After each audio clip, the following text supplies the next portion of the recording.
paano nga ba gumawa ng masarap na manong sauce at yung hindi nagtutubig at matagal mapanis? Gagamit lang tayo ng toyo ng asawa mo. 8 kutsara, okay na yan.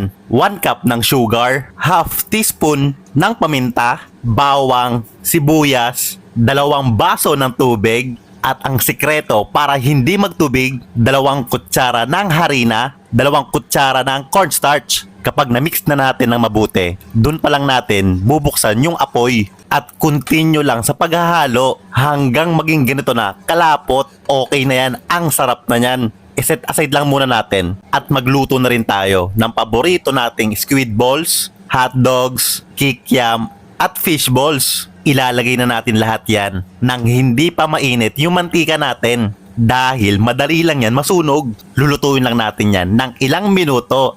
Paki-comment naman po kung nasan ka ngayon para alam ko kung saan umabot itong video na to. Salamat nga po pala sa mga OFW natin na laging nanonood. Ingat po palagi at shoutout nga po pala sa mga taga Ifugao at El Nido. Kapag ganyan, okay na yan, magtusok-tusok na tayo at isawsaw na natin sa masarap na manong sauce. At kung gusto nyo po ng maanghang, maglalagay lang tayo ng labuyo.